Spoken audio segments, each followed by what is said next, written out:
پاکستان اور ایران کا حصہ، اس علاقے کو نبی صلی اللہ علیہ وسلم کے دور میں خراسان کہا جاتا ہے، جس میں قندھار بھی آتا ہے، ایران کا بھی حصہ آتا ہے اس میں۔ تو یہاں سے لشکر اٹھے گا، مجاہدین لڑیں گے، بہت بڑی تعداد میں دنیا میں جہاد ہوگا، مسلمان ظلم کی چکی میں پس کے تنگ آ چکے ہوں گے۔ تو اس وقت دنیا میں دو بڑی طاقتیں ہیں جو اس وقت تیسری ورلڈ وار کی طرف دنیا کو لے کے جا رہی ہیں۔ آپ کو پتا ہے پہلی جنگ عظیم میں کتنے لوگ ہلاک ہوئے، دوسری جنگ عظیم میں کتنے لوگ ہلاک ہوئے، اور اب جب تیسری جنگ عظیم ہوگی تو ہلاکتوں کا جو ریشو ہوگا، میں سمجھتا ہوں آدم علیہ السلام کے زمانے سے لے کر اب تک دنیا میں جتنی ہلاکتیں ہوئی ہیں وہ ایک طرف ترازو کے ایک پلڑے میں رکھتے ہیں آپ، اور یہ تیسری جنگ عظیم جو اسرائیل کی وجہ سے ہونے جا رہی ہے اس میں جو ہلاکتیں ہوں گی وہ تمام ریکارڈ توڑ دیں گی، اور اس کا ذمہ دار برطانیہ، امریکہ اور اسرائیل ہوگا، جو دنیا میں سب سے زیادہ تہذیب کے ٹھیکے دار سمجھے جاتے ہیں۔ اس لیے میرے سامنے یہ نہ کیا کرو گورے کے اخلاق بہت اچھے ہوتے ہیں، تھینک یو سے بات شروع کرتا ہے، تھینک یو پہ ختم کرتا ہے۔ یہ ان کا تھینک یو قیامت کے دن ان کو خدا کے عذاب سے نہیں بچائے گا۔ ہمارا وہ شخص جو گالی سے بات شروع کر کے گالی پہ ختم کرتا ہے، خدا کی قسم ان سے اچھا ہے، وہ دنیا میں وہ ظلم اور بربریت نہیں کرتا جو یہ لوگ کر رہے ہیں۔ بہت آج نا ایٹیٹیوڈ ایٹیٹیوڈ ایٹیٹیوڈ، ان کے اخلاق، ان کی سڑکیں، ان کے روڈ، او بھائی دنیا کا خون چوس رہے ہیں یہ، اس اخلاق کا کیا کر رہے ہیں آپ نے؟ عراق میں جو بھوک سے بچوں کو مارا ہے وہ کس نے مارا ہے؟ مسلمانوں نے مارا ہے یا ان 27 اتحادیوں نے مارا ہے؟ وہ عراق اب تک اپنے پاؤں پہ کھڑا نہیں ہو پایا ہے۔ اس تباہی کا جو سینکڑوں بچے یونائٹڈ نیشن کی رپورٹ کے مطابق عراق میں بھوک سے مرے ہیں، ان کا ذمہ دار سعودی عرب ہے، پاکستان ہے، یا وہ 27 اتحادی ممالک ہیں جو سارے غیر مسلم کنٹریز ہیں جنہوں نے 27 ملکوں نے مل کے عراق پہ حملہ کیا تھا اور جھوٹا الزام لگایا کہ ان کے پاس کیمیکل ہتھیار ہیں۔ اب بھی دنیا کو اگر ہوش نہیں آتا اور کفر کی حقیقت سمجھ میں نہیں آتی ہے، ہمارے لبرل اور سیکولر طبقے کو جو صبح و شام ان کے گن گاتے ہیں، تو پھر آپ کو اس کا اللہ کے سامنے حساب دینا پڑے گا۔ آج کے جو اخلاق ہیں نا دنیا میں، ان کی کیا ویلیو ہے؟ باپ پر 1 روپیہ خرچ نہیں کرنا، ماں کے لیے، ابا کے لیے اولڈ ہاؤس، اور اماں کے لیے کیا ہے؟ بولتے کیوں نہیں بھائی؟ اولڈ ہاؤس ہے۔ کبھی لڑتے نہیں ابا سے، کبھی لڑتے نہیں اماں سے۔ اس سے اچھا وہ بچہ ہے جو کبھی کبھار ابا سے لڑ بھی لیتا ہے، اماں سے لڑ بھی لیتا ہے، لیکن اسے پتا ہے کہ میں نے آخری دم تک ان بوڑھے ماں باپ کو اپنے سے جدا نہیں کرنا۔ وہ لڑ کے توبہ استغفار کر لیتا ہے، وہ زیادہ بہتر ہے۔ دیکھنے میں یہ بدتمیز لگے گا آپ کو، خدا کی نظر میں اس کا مقام اس سے زیادہ ہے جو تمیز دار ہے۔ اس تمیز کا کرنا کیا ہے آپ نے؟ کہاں گئی وہ عالمی طاقتیں؟ کہاں گئے وہ تہذیب کے ٹھیکیدار جو ہمیں تہذیب سکھاتے ہیں؟ ساری دنیا ایک بات جانتی ہے کہ 18ویں 20ویں صدی سے پہلے مکمل فلسطین یہ کس کے پاس تھا؟ بولو بھائی، یہ عربوں کے پاس تھا، مسلمانوں کے پاس تھا، ایک عرب کنٹری تھا۔ کون سے لا اور کون سے قانون کے تحت اس کو یہودیوں کے حوالے کیا گیا؟ زیادہ لمبی بحث نہ کیا کریں، اسے کہیں ماضی کی طرف جاؤ۔ کون سے قانون کے تحت اس میں یہودیوں کو لا کے زبردستی بسایا گیا ہے؟ آج بہت سے لبرل لوگ، سیکولر لوگ، یا وہ مذہبی لوگ جو اصل میں ان کے دماغ میں سافٹ ویئر سیکولرزم ہی کے انسٹال ہوئے ہیں، انہوں نے لبادہ مذہب کا وڑا ہوا ہے۔ آج وہ بھی چھپے لفظوں میں اسرائیل کی حمایت کر رہے ہوتے ہیں کہ جی زمینیں تو فلسطینیوں نے بیچی تھی یہودیوں کو۔ آپ اگر اپنے ملک میں کسی کو زمین خریدنے دیتے ہو تو کیا اس کا یہ مطلب ہوتا ہے کہ کل وہ آپ کا باپ بن جائے؟ دنیا میں کہیں کسی کنٹری میں یہ لا ہے کیا؟ آپ نے اجازت دی اپنے پڑوس میں آ کے کسی شخص کو رہنے کی، کل اس نے آپ کے مکان پہ بھی قبضہ کر لیا، کل اس نے اپنی ریاست کا اعلان کر دیا۔ دنیا میں کہیں بھی اس بات کو تسلیم کیا جائے گا؟ دنیا میں 2 بڑی جنگیں ہو چکی ہیں، ان دونوں بڑی جنگوں میں کہیں بھی کسی مسلمان کا نام بولو نہیں آئے گا، کہیں بھی نہیں آئے گا کہ یہ کسی فلاں مسلم کی وجہ سے ہوئی ہے یہ جنگ۔ اور اب تیسری جنگ عظیم کی طرح، اور یہ جنگ ہوگی، یہ ذہن میں رکھیں، کیونکہ فلسطینی کسی قیمت پہ بھی یہودیوں کا تسلط فلسطین میں برداشت نہیں کریں گے۔ They fight to die. وہ لڑ کس کے لیے رہے بھائی؟ بولو موت کے لیے۔ جو موت کے لیے لڑتا ہے اس کو تو زمین چاہیے ہی نہیں، اس کو اپنا فرض ادا کرنا ہے۔ بھائی نہیں ہو سکتا، یہ نہیں ہو سکتا۔ اگر آپ فلسطینیوں کو دبانے کی کوشش کرو گے کہ جنگ کے زور سے ہم ان کو دبا کے ان پہ تسلط قائم کر لیں، تو 60-70 سال سے زیادہ عرصہ ہو گیا جنگ کے ذریعے ان پہ کنٹرول کرنے کی۔ اب تک کنٹرول، یہ 60 سال کا عرصہ بہت ہوتا ہے۔ اور اس میں آپ یہ نہ دیکھیں کہ چند یہودی تھے، چند ہزار یا چند لاکھ، اس کے پیچھے بہت بڑی طاقت جس کو امریکہ کہا جاتا ہے، اس طاقت کا بھرپور استعمال، اس کی مکمل سپورٹ کے بغیر کے باوجود بھی اب تک فلسطین پر مکمل کنٹرول نہیں ہوا ہے۔ انہیں کیا مل رہا ہے ان فلسطینیوں کو بھائی؟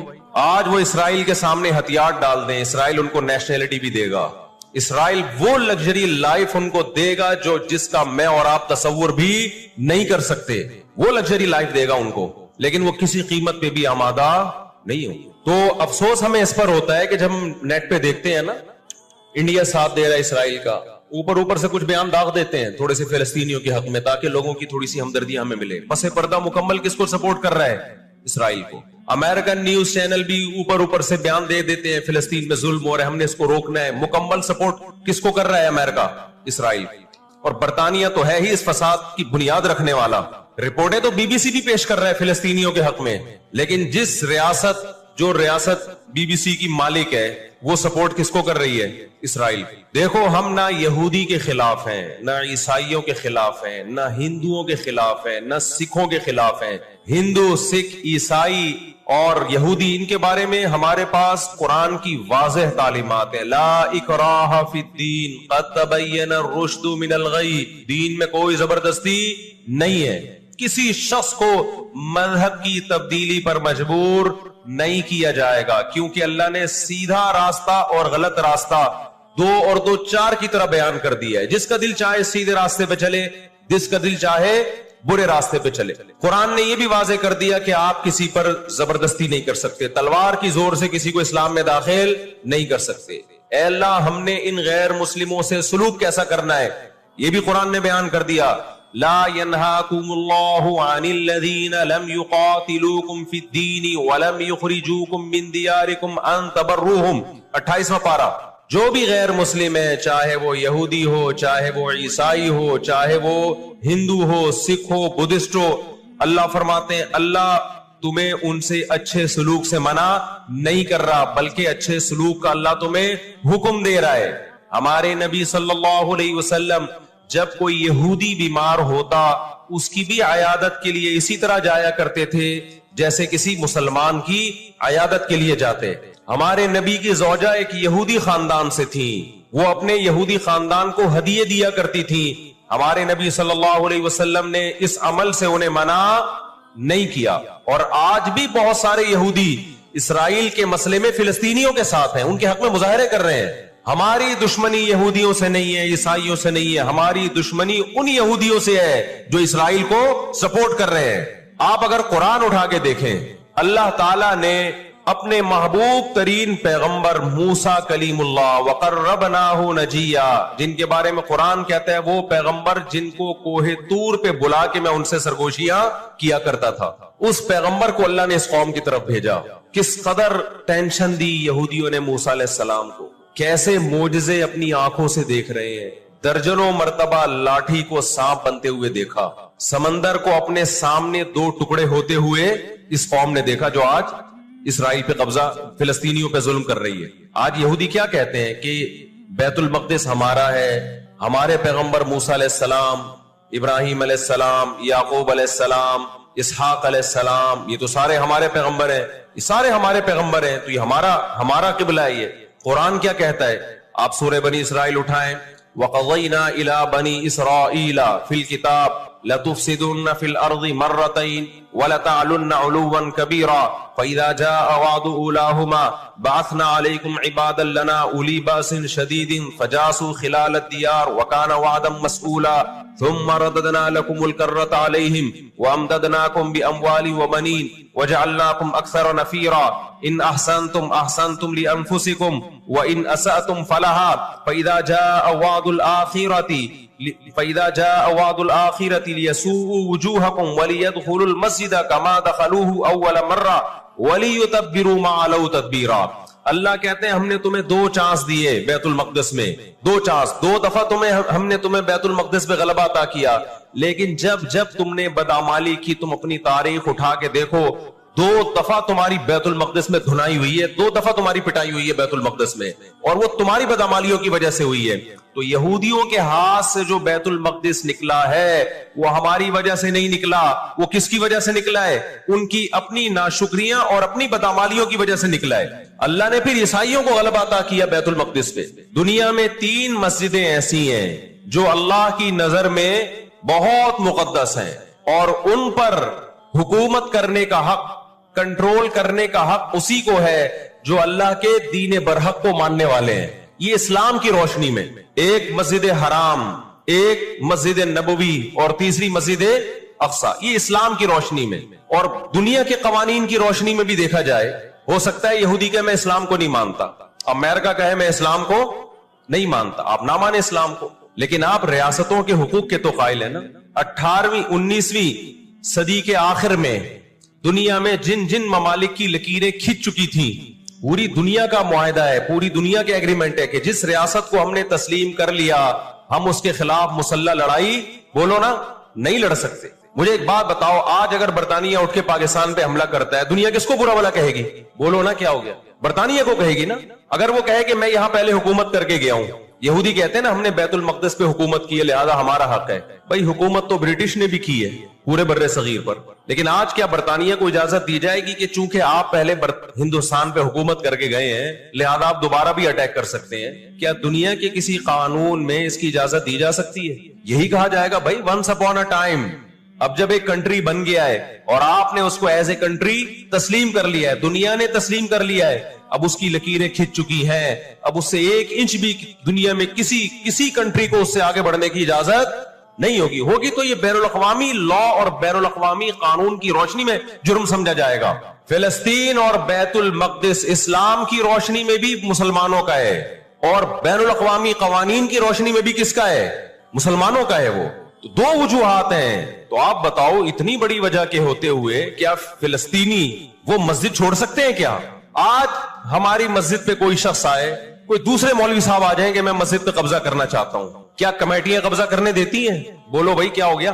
نہیں دیتی. حالانکہ وہ بھی مولانا صاحب ہی ہیں, لیکن پھر بھی کوئی قبضہ کر لے انسان برداشت کر لیتا ہے, چلو جی ایک مولانا کو نکالا تو دوسرا بھی کون آیا ہے؟ کوئی مسلمان ہی آیا ہے نا. لیکن ایک مسجد ہے, کوئی ہندو آ کے کہتا ہے کہ یہ مسجد میرے حوالے کر دو, جبکہ اس مسجد کے کاغذات بھی آپ کے پاس ہیں, مسجد آپ کے لیے رجسٹرڈ ہے اور ایز اے مسجد رجسٹرڈ ہے, تو کیا آپ کسی غیر مسلم کے حوالے کر دو گے مسجد؟ اس کا مطالبہ کرنا اللیگل بھی ہوگا, اور اسلام کی روشنی میں ہمارے لیے اس کے حوالے اپنی مسجد کو کرنا یہ بہت بڑا جرم ہوگا. خدا کے سامنے جواب دے ہوں گے ہم. 20-22 سال کی بات ہے, میری ملاقات پاکستان میں کچھ فلسطینیوں سے ہوئی. ہم نے ان سے پوچھا کہ کیا کہانی ہے, یہ فلسطین کے حالات کیا؟ انہوں نے کہا ہم کسی قیمت پہ بھی 1 انچ بھی یہودیوں کے حوالے نہیں چھوڑیں گے. لن نترک شبرا للذل, ذلت کے لیے ایک بالش بھی ہم ذلیل ہو کر ایک بالش زمین میں ان کے حوالے نہیں کریں گے ہم. تو وہ تو کٹنے کے لیے تیار بیٹھا ہے بھائی, وہ تو کٹنے کے لیے تیار بیٹھا ہے. کسی نے بڑی پیاری بات کہی ہے, لوگ کہتے ہیں نا کہ ہم سب فلسطین جو ہے وہ یہودیوں کے کنٹرول میں ہے. بعض لوگ سادہ ہوتے ہیں, بات بڑی گہری کہہ جاتے ہیں. اس نے کہا بات یہ ہے کہ صرف آزاد دنیا میں فلسطین ہی ہے, باقی چاہے وہ مسلم کنٹریز ہوں یا غیر مسلم سب کس کے کنٹرول میں ہے؟ بولتے کیوں نہیں؟ یہودی کے کنٹرول میں. آزاد تو صرف فلسطینی ہی ہے, وہ کنٹرول میں نہیں آیا. بھی اگر وہ کنٹرول میں آیا ہوتا تو یہ جنگ نہ ہو رہی ہوتی ہے. ابھی کنٹرول میں تو ہم اور آپ ہیں میرے بھائی, اور آپ ان کے کنٹرول میں. 1 ارب سے زیادہ مسلمان ہیں, 1 ارب سے زیادہ, اور یہودی کتنا ہے؟ 1 کروڑ بھی میرا خیال ہے نہیں ہوگا. لیکن یہ 1 ارب سے زیادہ مسلمان کس کے کنٹرول میں ہے؟ اور میں آپ کی اطلاع کے لیے عرض کروں, اس وقت اسرائیل امریکہ کا غلام نہیں ہے, خوب سمجھ لیں. امریکہ کی گچی کس نے پکڑی ہوئی ہے؟ اسرائیل نے پکڑی ہوئی ہے. انڈیا, اسرائیل انڈیا کا غلام نہیں ہے, انڈیا کی گچی پکڑی ہوئی ہے کس نے؟ گچی سمجھتے ہو؟ گچی یہاں سے پکڑ کے نا بندہ ہل نہ سکے. چھوٹا سا ملک ہے, سازشوں کی وجہ سے, طاقت کی وجہ سے نہیں, مکاریوں اور سازشوں کی وجہ سے دنیا کو کنٹرول میں کیا ہوا ہے. سازشیں کسے کہتے ہیں؟ ایک بہت طاقتور آدمی جو آپ کے کنٹرول میں نہ ہو, آپ اس کے کسی راز پہ مطلع ہو جائیں, اسے کسی برائی میں ڈالیں اور خفیہ ویڈیو بنا لیں آپ, اور بولیں جو میں کہہ رہا ہوں کرتا رہے ورنہ یہ ویڈیو لیک کر دوں گا. وہ انتہائی پاورفل آدمی بھی کنٹرول میں کس کے آ جائے گا؟ ایک انتہائی کمزور آدمی کے کنٹرول میں. یہودیوں پر ان کی بدعمالیوں کی وجہ سے قرآن کیا کہتا ہے؟ غربت علیہم الذلہ، انہوں نے پیغمبروں کو قتل کیا، انہوں نے موسیٰ علیہ السلام کو صرف ستایا نہیں، بے انتہا ستایا، اتنے سارے معجزے دیکھنے کے باوجود انہوں نے عیسیٰ ابن مریم کو اللہ کا بیٹا کہا، عیسیٰ ابن مریم کو معاذ اللہ ولد الزنا کہا، حالانکہ ان کی اپنی کتابوں میں آج تک عیسیٰ ابن مریم کی گواہی، ان کے نبوت کے علامات موجود ہیں۔ ہمیں صحیح حدیث سے پتا چلتا ہے کہ قرب قیامت میں جب مسلمان بہت کسمہ پرسی میں ہوں گے تو خراسان سے لشکر اٹھے گا۔ خراسان یہ افغانستان اور ایران کا حصہ، اس علاقے کو نبی صلی اللہ علیہ وسلم کے دور میں خراسان کہا جاتا ہے، جس میں قندھار بھی آتا ہے، ایران کا بھی حصہ آتا ہے اس میں۔ تو یہاں سے لشکر اٹھے گا، مجاہدین لڑیں گے بہت بڑی تعداد میں، دنیا میں جہاد ہوگا، مسلمان ظلم کی چکی میں پس کے تنگ آ چکے ہوں گے، تو تلاش کریں گے حضرت مہدی کو، کیونکہ حضرت مہدی وہ شخصیت ہیں جن پہ تمام نیک لوگ جمع ہو جائیں گے اور وہ مسلمانوں کی میدان جنگ میں کمانڈ کریں گے، جہاد میں کمانڈ کریں گے۔ تو ان کو بیت اللہ میں تلاش کیا جائے گا، وہ رسول اللہ صلی اللہ علیہ وسلم کی اولاد میں ہوں گے، اور لوگ ان کو پہچان لیں گے، اہل اللہ پہچان کر ان کو اپنا امیر بنائیں گے، اور ان کی قیادت میں پھر لڑائی اور جہاد شروع ہوگا۔ یاجوج ماجوج قیامت کی نشانیوں میں سے ایک بہت بڑی نشانی ہوگی، یعنی یہ اس بات کی علامت ہوگی کہ اب قیامت بہت قریب ہے۔ تو حضرت عیسیٰ ابن مریم علیہ السلام جب نازل ہوں گے، میں تھوڑی سی ترتیب بیان کر دیتا ہوں کہ کیونکہ بات یاجوج ماجوج کی چل رہی ہے تو اس سے منسلک جو واقعات ہیں جو اس دور میں ہوں گے وہ بھی میں اسی لیکچر کے ضمن میں بیان کر دیتا ہوں۔ وَكَانَ وَعْدُ رَبِّي حَقًّا، اور میرے رب کا وعدہ سچا ہے۔ وعدے سے مراد کیا ہے؟ دونوں مراد ہو سکتے ہیں، یا تو قیامت مراد ہو سکتی ہے کہ قیامت میں سب چیزیں ہی ٹوٹ جائیں گی، یا جو احادیث میں آیا ہے کہ جب یاجوج ماجوج قرب قیامت میں ظاہر ہوں گے تو وہ دیوار ختم ہو جائے گی، یا تو وہ مراد ہے۔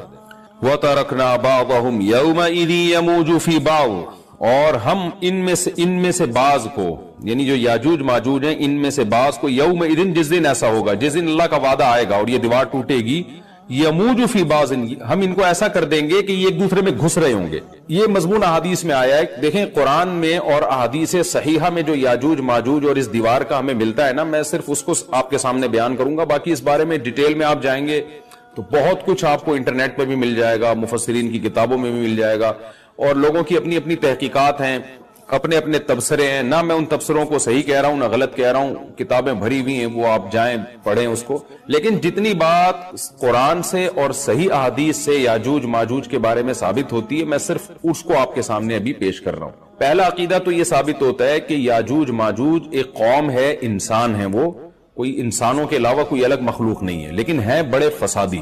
دوسری بات یہ بہت قدیم ہے، ذوالقرنین جب گئے تو اس سے پہلے کی یہ قوم ہے، اور زمین میں پہلے سے فساد مچا رہی ہے، لیکن بہت زیادہ ان کی کثرت نہیں تھی جتنی کثرت قرب قیامت میں ہوگی، کیونکہ نسل ان کی بہت تیزی کے ساتھ بڑھ رہی ہے۔ تیسری بات یہ ہے کہ اللہ نے ان کو دنیا کے کسی حصے میں رکھ کے چھپا دیا ہے۔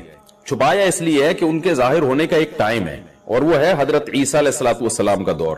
حضرت عیسیٰ ابن مریم کے دور میں یاجوج ماجوج ظاہر ہوں گے، تو اسی کو آپ چوتھا پوائنٹ بھی کہہ سکتے ہیں۔ تیسرا پوائنٹ کیا ہو گیا کہ ان کو چھپا دیا گیا ہے، لہذا یہ جو لوگ کہتے ہیں نا یاجوج ماجوج دریافت ہو گئے فلاں جگہ ہے فلاں جگہ ہے، تو بھائی ہمیں جب ایک چیز چھپا دی گئی ہے اور ایک ٹائم بتا دیا گیا ہے کہ اس ٹائم پہ ظاہر ہوں گے، تو اس سے پہلے وہ دریافت ہو ہی نہیں سکتے۔ پہلے دریافت ہو گئے تو اس کا مطلب نبی صلی اللہ علیہ وسلم کی گویا پیش گوئی غلط ہو گئی، تو جو جس کا ٹائم ہے اسی ٹائم پہ وہ ظاہر ہوں گے۔ چوتھی بات میں نے جیسے بتائی کہ حضرت عیسیٰ علیہ السلام کے دور میں وہ ظاہر ہوں گے۔ پانچویں بات، صحیح حدیث سے یہ بات ثابت ہے کہ یاجوج ماجوج وہ جو دیوار بنی تھی اس کو چاٹتے رہتے ہیں، ختم کرتے ہیں۔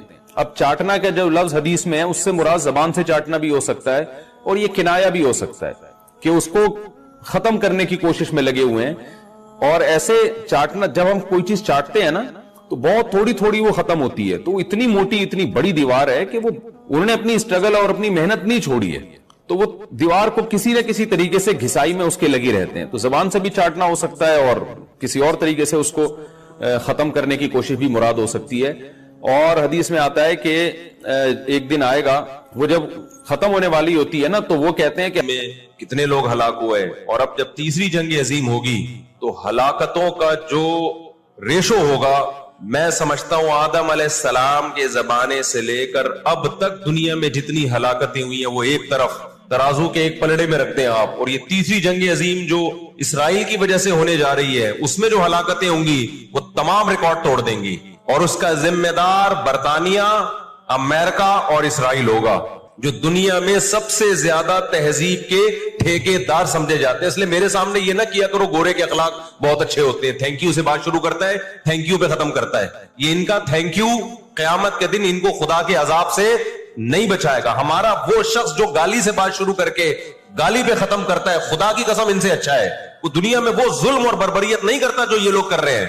بہت آج نا ایٹیٹیوڈ ایٹیٹیوڈ ایٹیٹیوڈ، ان کے اخلاق، ان کی سڑکیں، ان کے روڈ. او بھائی دنیا کا خون چوس رہے ہیں یہ، اس اخلاق کا کیا کر رہے ہیں آپ نے؟ عراق میں جو بھوک سے بچوں کو مارا ہے وہ کس نے مارا ہے؟ مسلمانوں نے مارا ہے یا ان 27 اتحادیوں نے مارا ہے؟ وہ عراق اب تک اپنے پاؤں پہ کھڑا نہیں ہو پایا ہے. اس تباہی کا جو سینکڑوں بچے یونائٹڈ نیشن کی رپورٹ کے مطابق عراق میں بھوک سے مرے ہیں، ان کا ذمہ دار سعودی عرب ہے، پاکستان ہے، یا وہ 27 اتحادی ممالک ہیں جو سارے غیر مسلم کنٹریز ہیں جنہوں نے 27 ملکوں نے مل کے عراق پہ حملہ کیا تھا اور جھوٹا الزام لگایا کہ ان کے پاس کیمیکل ہتھیار ہیں. اب بھی دنیا کو اگر ہوش نہیں آتا اور کفر کی حقیقت سمجھ میں نہیں آتی ہے، ہمارے لبرل اور سیکولر طبقے کو جو صبح و شام ان کے گن گاتے ہیں، تو پھر آپ کو اس کا اللہ کے سامنے حساب دینا پڑے گا. آج کے جو اخلاق ہیں نا دنیا میں، ان کی کیا ویلیو ہے؟ باپ پر 1 روپیہ خرچ نہیں کرنا، ماں کے لیے، ابا کے لیے اولڈ ہاؤس، اور اماں کے لیے کیا ہے؟ بولتے کیوں نہیں بھائی؟ اولڈ ہاؤس ہے. کبھی لڑتے نہیں ابا سے، کبھی لڑتے نہیں اماں سے. اس سے اچھا وہ بچہ ہے جو کبھی کبھار ابا سے لڑ بھی لیتا ہے، اماں سے لڑ بھی لیتا ہے، لیکن اسے پتا ہے کہ میں نے آخری دم تک ان بوڑھے ماں باپ کو اپنے سے جدا نہیں کرنا. وہ لڑکے توبہ استغفار کر لیتا ہے، وہ زیادہ بہتر ہے. دیکھنے میں یہ بدتمیز لگے گا آپ کو، خدا کی نظر میں اس کا مقام اس سے زیادہ ہے جو تمیزدار ہے. اس تمیز کا کرنا کیا ہے آپ نے؟ کہاں گئی وہ عالمی طاقتیں؟ کہاں گئے وہ تہذیب کے ٹھیکیدار جو ہمیں تہذیب سکھاتے ہیں؟ ساری دنیا ایک بات جانتی ہے کہ 18ویں 20ویں صدی سے پہلے مکمل فلسطین یہ کس کے پاس تھا؟ بولو بھائی. یہ عربوں کے پاس تھا، مسلمانوں کے پاس تھا، ایک عرب کنٹری تھا. کون سے لا اور کون سے قانون کے تحت اس کو یہودیوں کے حوالے کیا گیا؟ زیادہ لمبی بحث نہ کیا کریں، اسے کہیں ماضی کی طرف جاؤ. کون سے قانون کے تحت اس میں یہودیوں کو لا کے زبردستی بسایا گیا ہے؟ آج بہت سے لبرل لوگ، سیکولر لوگ، یا وہ مذہبی لوگ جو اصل میں ان کے دماغ میں سافٹ ویئر سیکولرزم ہی کے انسٹال ہوئے ہیں، انہوں نے لبادہ مذہب کا اڑا ہوا ہے. آج وہ بھی چھپے لفظوں میں اسرائیل کی حمایت کر رہے ہوتے ہیں کہ جی زمینیں تو فلسطینیوں نے بیچی تھی یہودیوں کو. آپ اگر اپنے ملک میں کسی کو زمین خریدنے دیتے ہو تو کیا اس کا یہ مطلب ہوتا ہے کہ کل وہ آپ کا باپ بن جائے؟ دنیا میں کہیں کسی کنٹری میں یہ لا ہے کیا؟ آپ نے اجازت دی اپنے پڑوس میں آ کے کسی شخص کو رہنے کی، کل اس نے آپ کے مکان پہ بھی قبضہ کر لیا، کل اس نے اپنی ریاست کا اعلان کر دیا. دنیا میں کہیں بھی اس بات کو تسلیم کیا جائے گا؟ دنیا میں 2 بڑی جنگیں ہو چکی ہیں، ان دونوں بڑی جنگوں میں کہیں بھی کسی مسلمان کا نام بولو نہیں آئے گا، کہیں بھی نہیں آئے گا کہ یہ کسی فلاں مسلم کی وجہ سے ہوئی ہے یہ جنگ. اور اب تیسری جنگ عظیم کی طرح، اور یہ جنگ ہوگی، یہ ذہن میں رکھیں، کیونکہ فلسطینی کسی قیمت پہ بھی یہودیوں کا تسلط فلسطین میں برداشت نہیں کریں گے. They fight to die. وہ لڑ کس کے لیے رہے بھائی؟ بولو موت کے لیے. جو موت کے لیے لڑتا ہے اس کو تو زمین چاہیے ہی نہیں، اس کو اپنا فرض ادا کرنا ہے. بھائی نہیں ہو سکتا، یہ نہیں ہو سکتا. اگر آپ فلسطینیوں کو دبانے کی کوشش کرو گے کہ جنگ کے زور سے ہم ان کو دبا کے ان پہ تسلط قائم کر لیں، تو 60-70 سال سے زیادہ عرصہ ہو گیا جنگ کے ذریعے ان پہ کنٹرول کرنے کی. اب تک کنٹرول، یہ 60 سال کا عرصہ بہت ہوتا ہے. اور اس میں آپ یہ نہ دیکھیں کہ چند یہودی تھے، چند ہزار یا چند لاکھ. اس کے پیچھے بہت بڑی طاقت جس کو امریکہ کہا جاتا ہے، اس طاقت کا بھرپور استعمال، اس کی مکمل سپورٹ کے بغیر کے باوجود بھی اب تک فلسطین پر مکمل کنٹرول نہیں ہوا ہے. انہیں کیا مل رہا ہے ان فلسطینیوں کو بھائی؟ آج وہ اسرائیل کے سامنے ہتھیار ڈال دیں، اسرائیل ان کو نیشنلٹی بھی دے گا، اسرائیل وہ لگژری لائف ان کو دے گا جس کا میں اور آپ تصور بھی نہیں کر سکتے. وہ لگژری لائف دے گا ان کو، لیکن وہ کسی قیمت پہ بھی آمادہ نہیں ہوں. تو افسوس ہمیں اس پر ہوتا ہے کہ جب ہم نیٹ پہ دیکھتے ہیں نا انڈیا ساتھ دے رہا ہے اسرائیل کا، اوپر سے کچھ بیان داغ دیتے ہیں تھوڑے سے فلسطینیوں کے حق میں تاکہ لوگوں کی تھوڑی سی ہمدردی ہمیں ملے. پس پردہ مکمل کس کو سپورٹ کر رہا ہے؟ اسرائیل کو. امریکن نیوز چینل بھی اوپر سے بیان دے دیتے ہیں فلسطین میں ظلم ہو رہا ہے، ہم نے اس کو روکنا ہے. مکمل سپورٹ کس کو کر رہا ہے امریکہ؟ اسرائیل. اور برطانیہ تو ہے ہی اس فساد کی بنیاد رکھنے والا. رپورٹیں تو بی بی سی بھی پیش کر رہا ہے فلسطینیوں کے حق میں, لیکن جو ریاست بی بی سی کی مالک ہے وہ سپورٹ کس کو کر رہی ہے؟ اسرائیل.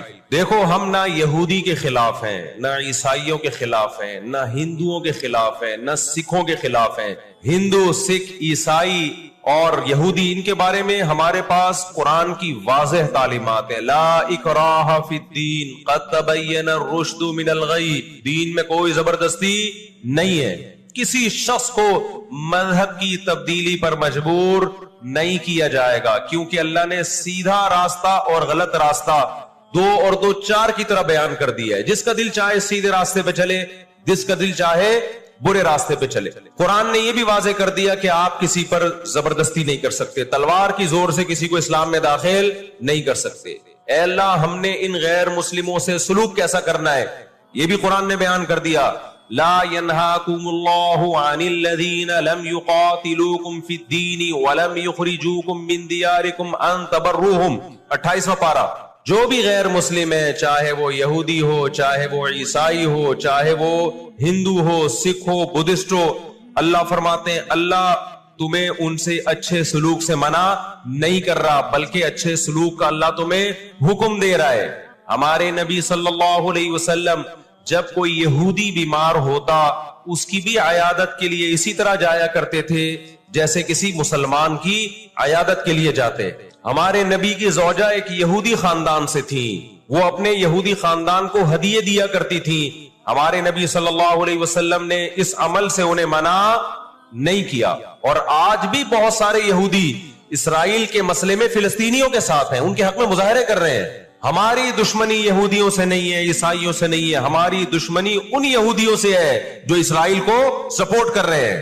آپ اگر قرآن اٹھا کے دیکھیں, اللہ تعالیٰ نے اپنے محبوب ترین پیغمبر موسیٰ کلیم اللہ وقربناہ نجیہ, جن کے بارے میں قرآن کہتا ہے وہ پیغمبر جن کو کوہ طور پہ بلا کے میں ان سے سرگوشیاں کیا کرتا تھا, اس پیغمبر کو اللہ نے اس قوم کی طرف بھیجا. کس قدر ٹینشن دی یہودیوں نے موسیٰ علیہ السلام کو, کیسے معجزے اپنی آنکھوں سے دیکھ رہے ہیں. درجنوں مرتبہ لاٹھی کو سانپ بنتے ہوئے دیکھا, سمندر کو اپنے سامنے 2 ٹکڑے ہوتے ہوئے اس قوم نے دیکھا جو آج اسرائیل پہ قبضہ, فلسطینیوں پہ ظلم کر رہی ہے. آج یہودی کیا کہتے ہیں کہ بیت المقدس ہمارا ہے, ہمارے پیغمبر موسیٰ علیہ السلام, ابراہیم علیہ السلام, یعقوب علیہ السلام, اسحاق علیہ السلام, یہ تو سارے ہمارے پیغمبر ہیں, یہ سارے ہمارے پیغمبر ہیں, تو یہ ہمارا قبلہ ہے. یہ قرآن کیا کہتا ہے؟ آپ سورہ بنی اسرائیل اٹھائیں. وَقَضَيْنَا إِلَىٰ بَنِي إِسْرَائِيلَ فِي الْكِتَابِ لَتُفْسِدُنَّ فِي الْأَرْضِ مَرَّتَيْنِ وَلَتَعْلُنَّ عُلُوًّا كَبِيرًا فَإِذَا جَاءَ وَعْدُ أُولَاهُمَا بَعَثْنَا عَلَيْكُمْ عِبَادًا لَنَا أُولِي بَأْسٍ شَدِيدٍ فَجَاسُوا خِلَالَ الدِّيَارِ وَكَانَ وَعْدًا مَسْئُولًا ثُمَّ رَدَدْنَا لَكُمُ الْكَرَّةَ عَلَيْهِمْ وَأَمْدَدْنَاكُمْ بِأَمْوَالٍ وَبَنِينَ وَجَعَلْنَاكُمْ أَكْثَرَ نَفِيرًا إِنْ أَحْسَنْتُمْ أَحْسَنْتُمْ لِأَنفُسِكُمْ وَإِنْ أَسَأْتُمْ فَلَهَا فَإِذَا جَاءَ وَعْدُ الْآخِرَةِ لِيَسُوءُوا وُجُوهَكُمْ وَلِيَدْخُلُوا الْمَسْجِدَ كَمَا دَخَلُوهُ أَوَّلَ مَرَّةٍ وَلِيُتَبِّرُوا مَا عَلَوْا تَتْبِيرًا. اللہ کہتے ہیں ہم نے تمہیں 2 چانس دیے بیت المقدس میں, 2 چانس, 2 دفعہ ہم نے تمہیں بیت المقدس پہ غلبہ عطا کیا, لیکن جب تم نے بدعمالی کی, تم اپنی تاریخ اٹھا کے دیکھو, 2 دفعہ تمہاری بیت المقدس میں دھنائی ہوئی ہے, 2 دفعہ تمہاری پٹائی ہوئی ہے بیت المقدس میں, اور وہ تمہاری بدعمالیوں کی وجہ سے ہوئی ہے. تو یہودیوں کے ہاتھ سے جو بیت المقدس نکلا ہے وہ ہماری وجہ سے نہیں نکلا, وہ کس کی وجہ سے نکلا ہے؟ ان کی اپنی ناشکریاں اور اپنی بدعمالیوں کی وجہ سے نکلا ہے. اللہ نے پھر عیسائیوں کو غلبہ عطا کیا بیت المقدس پہ. دنیا میں 3 مسجدیں ایسی ہیں جو اللہ کی نظر میں بہت مقدس ہیں, اور ان پر حکومت کرنے کا حق, کنٹرول کرنے کا حق اسی کو ہے جو اللہ کے دین برحق کو ماننے والے ہیں. یہ اسلام کی روشنی میں, ایک مسجد حرام, ایک مسجد نبوی اور تیسری مسجد اقصیٰ, یہ اسلام کی روشنی میں. اور دنیا کے قوانین کی روشنی میں بھی دیکھا جائے, ہو سکتا ہے یہودی کہ میں اسلام کو نہیں مانتا, امریکہ کہے میں اسلام کو نہیں مانتا, آپ نہ مانے اسلام کو, لیکن آپ ریاستوں کے حقوق کے تو قائل ہیں نا. 18ویں 19ویں صدی کے آخر میں دنیا میں جن ممالک کی لکیریں کھنچ چکی تھیں, پوری دنیا کا معاہدہ ہے, پوری دنیا کے ایگریمنٹ ہے کہ جس ریاست کو ہم نے تسلیم کر لیا ہم اس کے خلاف مسلح لڑائی بولو نا نہیں لڑ سکتے. مجھے ایک بات بتاؤ, آج اگر برطانیہ اٹھ کے پاکستان پہ حملہ کرتا ہے, دنیا کس کو برا بھلا کہے گی؟ بولو نا کیا ہو گیا؟ برطانیہ کو کہے گی نا. اگر وہ کہے کہ میں یہاں پہلے حکومت کر کے گیا ہوں, یہودی کہتے ہیں نا ہم نے بیت المقدس پہ حکومت کی ہے لہذا ہمارا حق ہے. بھائی حکومت تو برٹش نے بھی کی ہے پورے بر صغیر پر, لیکن آج کیا برطانیہ کو اجازت دی جائے گی کہ چونکہ آپ پہلے ہندوستان پہ حکومت کر کے گئے ہیں لہذا آپ دوبارہ بھی اٹیک کر سکتے ہیں؟ کیا دنیا کے کسی قانون میں اس کی اجازت دی جا سکتی ہے؟ یہی کہا جائے گا بھائی ونس اپون اے ٹائم. اب جب ایک کنٹری بن گیا ہے اور آپ نے اس کو ایز اے کنٹری تسلیم کر لیا ہے, دنیا نے تسلیم کر لیا ہے, اب اس کی لکیریں کھنچ چکی ہیں, اب اس سے 1 انچ بھی دنیا میں کسی کنٹری کو اس سے آگے بڑھنے کی اجازت نہیں ہوگی تو یہ بین الاقوامی لا اور بین الاقوامی قانون کی روشنی میں جرم سمجھا جائے گا. فلسطین اور بیت المقدس اسلام کی روشنی میں بھی مسلمانوں کا ہے اور بین الاقوامی قوانین کی روشنی میں بھی کس کا ہے؟ مسلمانوں کا ہے. وہ تو 2 وجوہات ہیں. تو آپ بتاؤ اتنی بڑی وجہ کے ہوتے ہوئے کیا فلسطینی وہ مسجد چھوڑ سکتے ہیں کیا؟ آج ہماری مسجد پہ کوئی شخص آئے, کوئی دوسرے مولوی صاحب آ جائیں کہ میں مسجد پہ قبضہ کرنا چاہتا ہوں, کیا کمیٹیاں قبضہ کرنے دیتی ہیں؟ بولو بھائی کیا ہو گیا؟ نہیں دیتی. حالانکہ وہ بھی مولانا صاحب ہی ہیں, لیکن پھر بھی کوئی قبضہ کر لے انسان برداشت کر لیتا ہے. چلو جی ایک مولانا کو نکالا تو دوسرا بھی کون آیا ہے؟ کوئی مسلمان ہی آیا ہے نا. لیکن ایک مسجد ہے, کوئی ہندو آ کے کہتا ہے کہ یہ مسجد میرے حوالے کر دو, جبکہ اس مسجد کے کاغذات بھی آپ کے پاس ہیں, مسجد آپ کے لیے رجسٹرڈ ہے اور ایز اے مسجد رجسٹرڈ ہے, تو کیا آپ کسی غیر مسلم کے حوالے کر دو گے مسجد؟ اس کا مطالبہ کرنا اللیگل بھی ہوگا اور اسلام کی روشنی میں ہمارے لیے اس کے حوالے اپنی مسجد کو کرنا یہ بہت بڑا جرم ہوگا. خدا کے سامنے جواب دیں ہوں گے ہم. 20-22 سال کی بات ہے, میری ملاقات پاکستان میں کچھ فلسطینیوں سے ہوئی. ہم نے ان سے پوچھا کہ کیا کہانی ہے یہ فلسطین کے حالات کیا؟ انہوں نے کہا ہم کسی قیمت پہ بھی 1 انچ بھی یہودیوں کے حوالے نہیں چھوڑیں گے.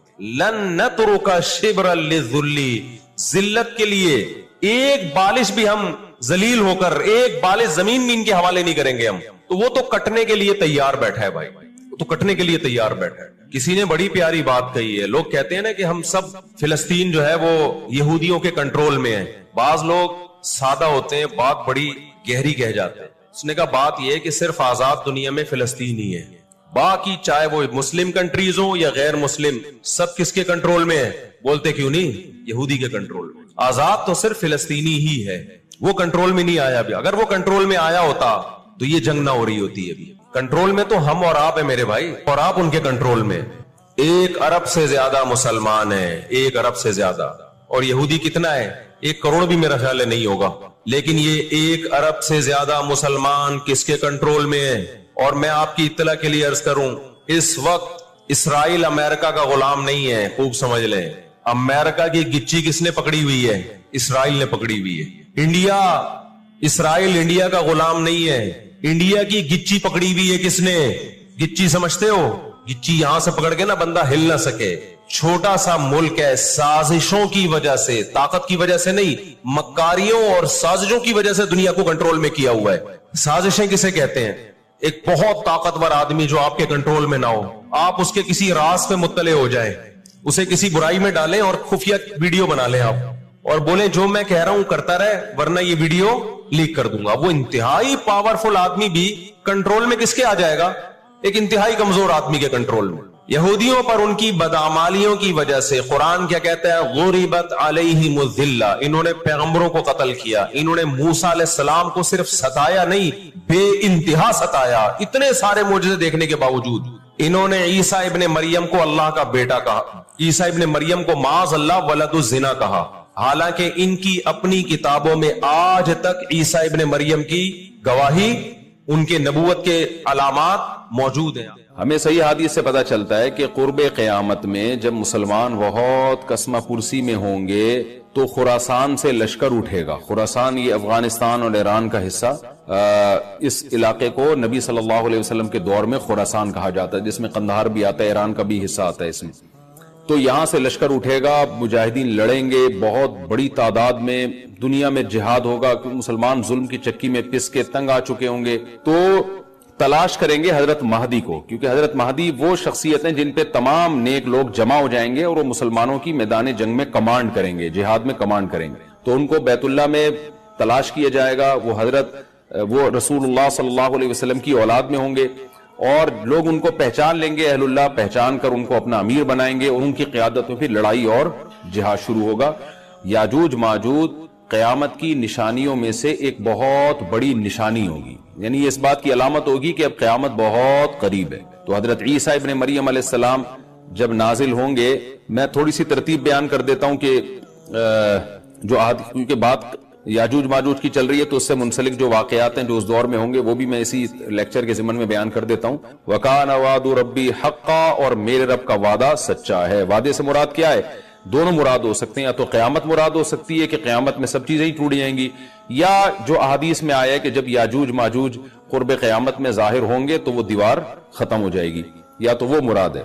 وَتَرَكْنَا بَعْضَهُمْ يَوْمَئِذٍ يَمُوجُ فِي بَعْضٍ، اور ہم ان میں سے بعض کو، یعنی جو یاجوج ماجوج ہیں ان میں سے بعض کو، یوم اذن، جس دن ایسا ہوگا، جس دن اللہ کا وعدہ آئے گا اور یہ دیوار ٹوٹے گی، یموج فی بعض، ہم ان کو ایسا کر دیں گے کہ یہ ایک دوسرے میں گھس رہے ہوں گے۔ یہ مضمون احادیث میں آیا ہے، دیکھیں قرآن میں اور احادیث صحیحہ میں جو یاجوج ماجوج اور اس دیوار کا ہمیں ملتا ہے نا، میں صرف اس کو آپ کے سامنے بیان کروں گا، باقی اس بارے میں ڈیٹیل میں آپ جائیں گے تو بہت کچھ آپ کو انٹرنیٹ پہ بھی مل جائے گا، مفسرین کی کتابوں میں بھی مل جائے گا، اور لوگوں کی اپنی اپنی تحقیقات ہیں، اپنے اپنے تبصرے ہیں، نہ میں ان تبصروں کو صحیح کہہ رہا ہوں نہ غلط کہہ رہا ہوں، کتابیں بھری ہوئی ہیں، وہ آپ جائیں پڑھیں اس کو، لیکن جتنی بات قرآن سے اور صحیح احادیث سے یاجوج ماجوج کے بارے میں ثابت ہوتی ہے، میں صرف اس کو آپ کے سامنے ابھی پیش کر رہا ہوں۔ پہلا عقیدہ تو یہ ثابت ہوتا ہے کہ یاجوج ماجوج ایک قوم ہے، انسان ہیں، وہ کوئی انسانوں کے علاوہ کوئی الگ مخلوق نہیں ہے، لیکن ہیں بڑے فسادی۔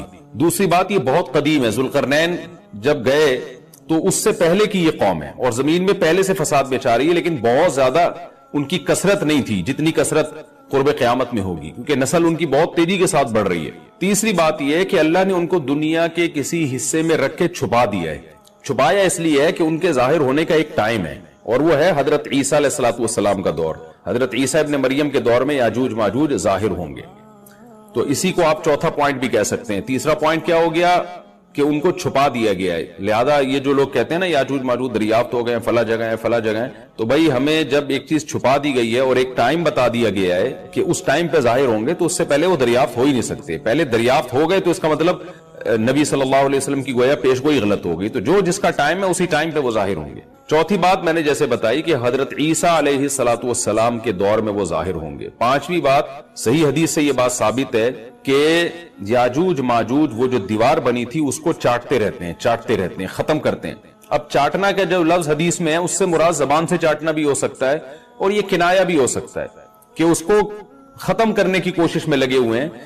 اور ایسے چاٹنا، جب ہم کوئی چیز چاٹتے ہیں نا تو بہت تھوڑی تھوڑی وہ ختم ہوتی ہے، تو اتنی موٹی اتنی بڑی دیوار ہے کہ وہ انہوں نے اپنی اسٹرگل اور اپنی محنت نہیں چھوڑی ہے، تو وہ دیوار کو کسی نہ کسی طریقے سے گھسائی میں اس کے لگی رہتے ہیں۔ تو زبان سے بھی چاٹنا ہو سکتا ہے اور کسی اور طریقے سے اس کو ختم کرنے کی کوشش بھی مراد ہو سکتی ہے۔ اور حدیث میں آتا ہے کہ ایک دن آئے گا وہ جب ختم ہونے والی ہوتی ہے نا تو وہ کہتے ہیں کہ ہم کل اس کو دوبارہ شروع کریں گے اور کل ہم اس کو ختم کر دیں گے، لیکن وہ اللہ تعالیٰ اپنی قدرت سے دوبارہ اس دیوار کو اتنا ہی موٹا کر دیتے ہیں جتنا ذوالقرنین نے کیا تھا۔ تو قرب قیامت میں جب حضرت عیسیٰ علیہ السلام کا ظہور ہوگا تو وہ یہ کہیں گے ہم انشاءاللہ اس کو کل ختم کریں گے۔ تو انشاءاللہ کا لفظ جب استعمال کریں گے، کیونکہ وہ قوم ہے کافر، وہ اللہ پہ اعتماد کرنا، اللہ پہ توکل کرنا یہ چیز نہیں ہے۔ جیسے کافر تو نہیں کہے گا نا اللہ نے چاہا تو وہ اللہ پہ یقین نہیں رکھتے، تو وہ جب اللہ کا نام لیں گے اور کہیں گے کہ اللہ نے چاہا تو ہم اس کو کل ختم کر دیں گے، تو پھر اسلام کی وجہ سے وہ دیوار ختم ہو جائے گی۔ اس کی مثال ایسے جیسے حدیث میں آتا ہے، پچھلی قوموں میں ایک نوجوان تھا جو جادوگر کے پاس بھی جاتا تھا اور راہب کے پاس بھی جاتا تھا، جس کا سورہ بروج میں تذکرہ ہے، والسماء ذات البروج میں۔ تو جب وہ نوجوان پکڑا گیا، وہ مسلمان ہو گیا تھا، بادشاہ نے اس کو بھیجا تھا جادوگر کے پاس کہ جادو سیکھے، لیکن وہ راہب کے پاس جاتا، عیسائیت سیکھی اس نے اور نیک مسلمان بن گیا۔ تو بادشاہ نے اس کو قتل کرنے کی حتی الامکان کوشش کی، مگر وہ قتل نہیں ہو پا رہا تھا۔ بادشاہ اس نے اس کو پہاڑ پہ بھیجا اپنے سپاہیوں کو لے کے کہ پہاڑ سے لے جا کے اس کو گرا دو، لیکن اللہ نے مدد کی کہ وہ سپاہی گر گئے، یہ بچ گیا۔ بادشاہ نے حکم دیا اس کو سمندر میں لے جا کے غرق کر دو، وہ سارے سپاہی غرق ہو گئے، یہ بچ گیا۔ تو کسی بھی طرح سے اس کی قتل کی کوششیں کامیاب نہیں ہو رہی تھی. تو اس نے بادشاہ سے کہا کہ تو اگر مجھے قتل کرنا چاہتا ہے نا تو چوک پہ کھڑا کر کے تیر مجھے مار اور کہے کہ بسم اللہ وربی ھذا الغلام، اس نوجوان کے رب کے نام سے میں اس کو قتل کرتا ہوں. تو اللہ کا نام لے کے مجھے مارے گا تو میں قتل ہو جاؤں گا. نوجوان یہ قربانی اس لیے دے رہا تھا کہ بادشاہ جب پوری پبلک کے سامنے اللہ کا نام لے گا تو لوگوں کو یقین آ جائے گا کہ بھئی اللہ کا نام لینے سے تو کام ہو گیا، اور اللہ کا نام لیے بغیر کام نہیں ہو رہا تھا. تو جو بادشاہ اللہ کو مانتا نہیں تھا آج اس کو بھی اللہ کا نام لینا پڑا ہے. تو نوجوان نے یہ قربانی اس لیے دی کہ بادشاہ